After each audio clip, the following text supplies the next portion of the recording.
राम राम दोस्तों, जय बाबा नीम करोली महाराज जी की। आशा है कि आपके ऊपर भी बाबा नीम करोली जी की, शिव शंकर भोलेनाथ जी की, मेरे कान्हा जी की, मेरे राम जी की, मेरी प्रकृति माँ जगदम्बा सभी की आपके ऊपर अपार कृपा हो, यही मैं प्रार्थना करता हूँ। आपके घर परिवार में भी सभी कुशल मंगल हो, मेरे प्रभु सबके ऊपर अपनी दया दृष्टि बनाए रखे, यही मेरी प्रार्थना है। ओम श्री सर्वदेवाय नमः। ओम नमः शिवाय। दोस्तों, आज मैं आपको शिव भगवान के त्रिशूल की कहानी, जो सत्य कहानी है, उसके बारे में वर्णन करूंगा।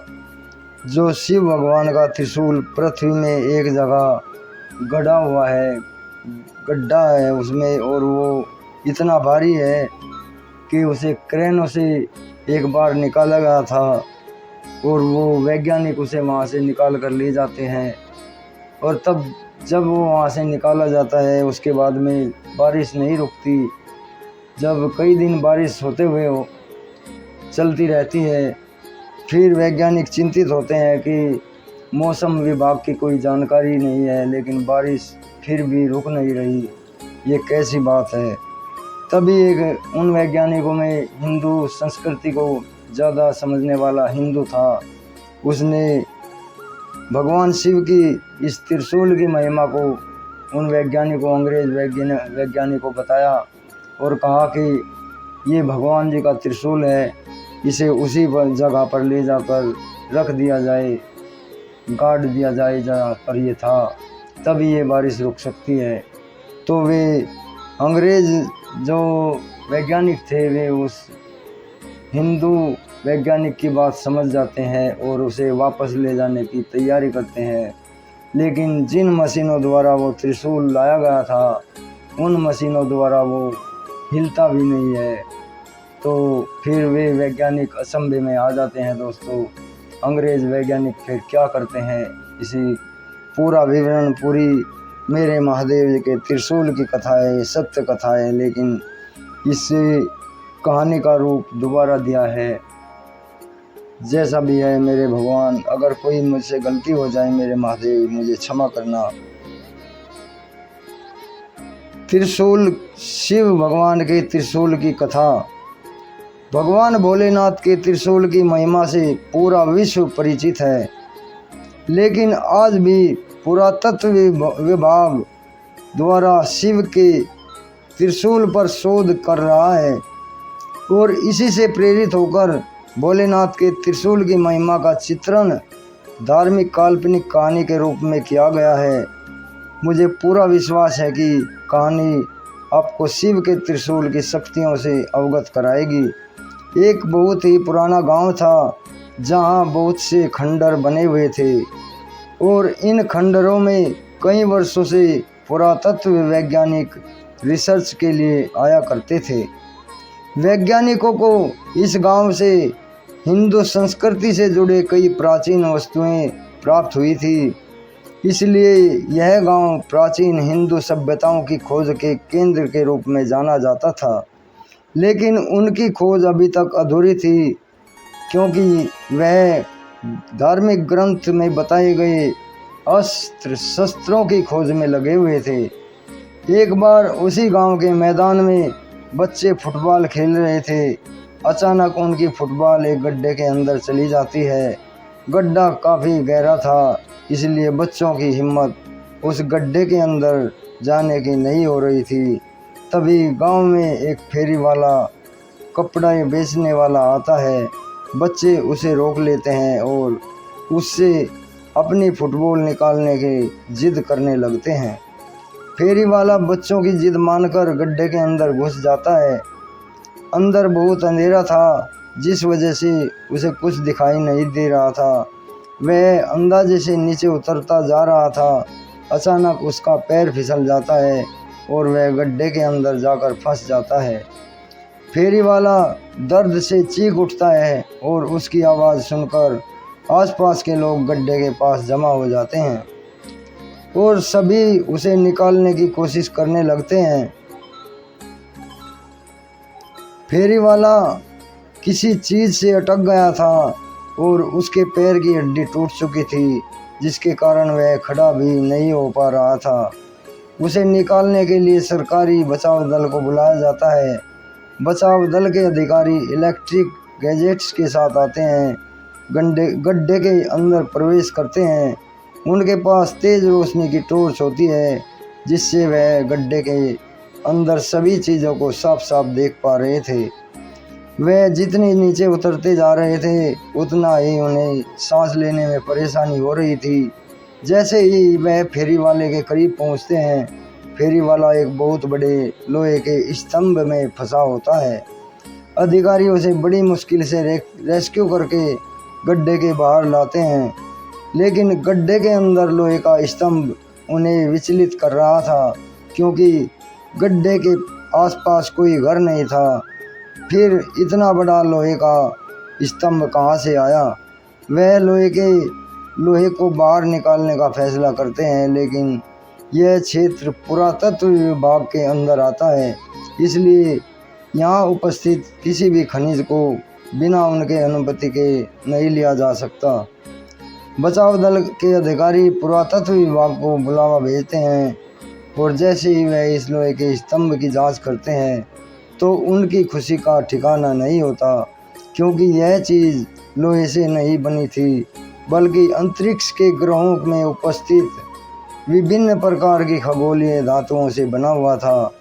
स्तंभ प्रतीत हो रहा था, जो कि पृथ्वी में इकलौता था। उस धातु के गहन अध्ययन से उन्हें इस बात का एहसास हो चुका था कि यह जरूर हिंदू संस्कृति से संबंधित कोई विशाल अस्त्र हो सकता है। स्तंभ का आकार बहुत विशाल था, जिसे निकालने के लिए बड़ी बड़ी मशीनें लगाई जाती हैं और स्तंभ को निकालने की जद्दोजहद शुरू हो जाती है। उस गड्ढे के आसपास हजारों की तादाद में लोग जमा हो जाते हैं। सभी उत्सुकता से गड्ढे की तरफ देख रहे थे। खनिज विभाग के अधिकारी पूरी मशक्कत के साथ स्तंभ को निकालने में लगे होते हैं। खुदाई करते हुए 38 घंटे गुजरते ही अचानक स्तंभ का आखिरी छोर इनके हाथ लग जाता है, और जैसे ही हाइड्रोलिक मशीन की सहायता से स्तंभ को बाहर खींचा जाता है, वहाँ उपस्थित लोग जय भोलेनाथ के नारे लगाने लगते हैं, क्योंकि ये स्तंभ मेरे भोलेनाथ के त्रिशूल के आकार का था। त्रिशूल के आकार का दिखाई देता था, जिसकी पुष्टि पुरातत्व वैज्ञानिकों द्वारा की जाती है। वैज्ञानिकों के हाथ में बहुत बड़ी सफलता लगती है, क्योंकि वह हिंदू संस्कृति के प्रतीकों का शोध कई वर्षों से कर रहे थे, और उन्हें आज तक इतना बड़ा जीता जागता उदाहरण नहीं मिला था। लेकिन आज उनकी यह खोज पूरी हो चुकी थी। त्रिशूल को लेकर अनुसंधान केंद्र में ले जाया जाता है। त्रिशूल मिलने की खबर से पूरे विश्व में जिज्ञासा पैदा हो चुकी थी। सभी जानना चाहते थे कि त्रिशूल वाकई भोलेनाथ का है या कि कोई सामान्य ढांचा है। त्रिशूल की रिसर्च करने के लिए कई देशों के वैज्ञानिकों को आमंत्रित किया जाता है।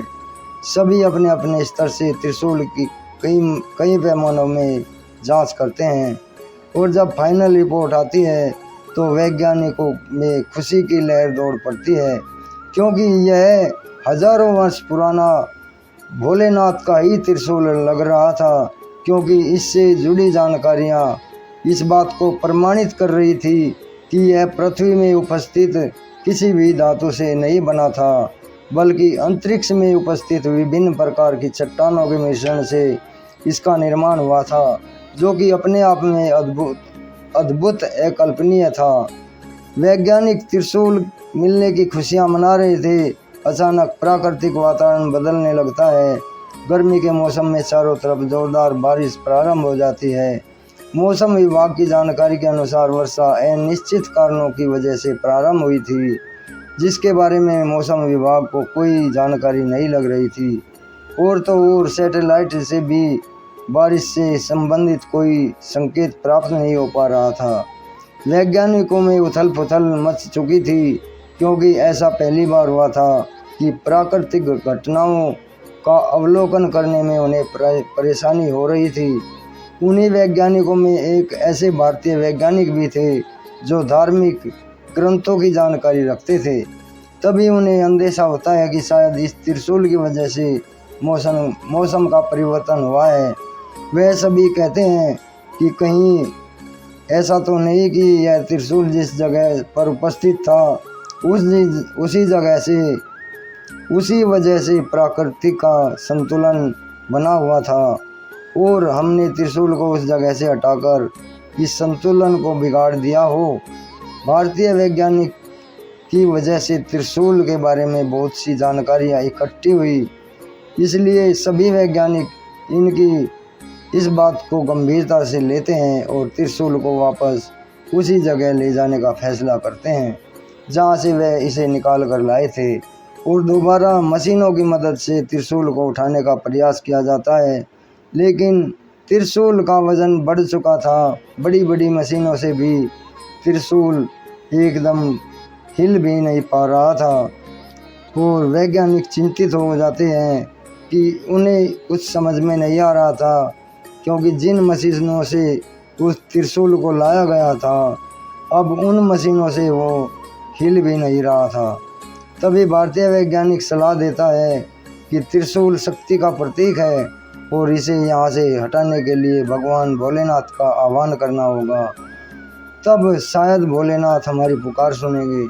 शिव पूजा को संपन्न करने के लिए पुरोहित जी बुलाए गए जो भोलेनाथ की संपूर्ण पूजा विधि का आयोजन करते हैं और इसी दौरान त्रिशूल अपने आप हिलने लगता है।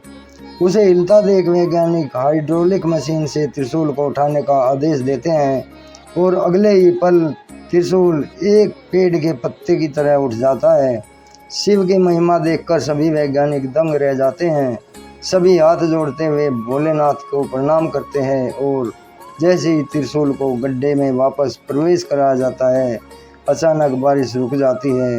वैज्ञानिक अब समझ चुके थे कि हमें प्राकृतिक चीज़ों को बिना उनका स्थान परिवर्तन किए ही शोध करना होगा, अन्यथा इस पृथ्वी का अस्तित्व नहीं रहेगा। और इसी के साथ शिव के रहस्यमय त्रिशूल का किस्सा खत्म हो जाता है। तो दोस्तों, ये शिव के त्रिशूल, मेरे महादेव का जो त्रिशूल है वो पृथ्वी में एक जगह गड़ा हुआ है और जिसे वैज्ञानिकों ने निकाला भी, लेकिन वो प्रकृति का संतुलन बिगड़ गया था, तब उसे वापस उसी जगह पर ले जाया जाता है। ये मेरे महादेव जी के त्रिशूल की कथा है दोस्तों, इसे आगे भी शेयर करें। आपके ऊपर अनंत कृपा होगी मेरे महादेव जी की, मेरे बाबा नीम करोली जी, मेरे श्री राम जी की, मेरे हनुमान जी, मेरे सभी देवी देवता आपके ऊपर सदैव कृपा बरसाएं। चैनल को सब्सक्राइब अवश्य करें मेरे भाई, ताकि आपको ऐसी ही प्रेरणादायक अपनी धार्मिक उत्पन्नता की जो कहानी है, जो शास्त्रों की वाणी है, वो मैं सुना सकूं दोस्तों। अभी आज्ञा लेता हूँ। जय राम जी की, जय हनुमान जी की, जय शिव शंकर भोलेनाथ जी की, जय बाबा नीम करोली महाराज की।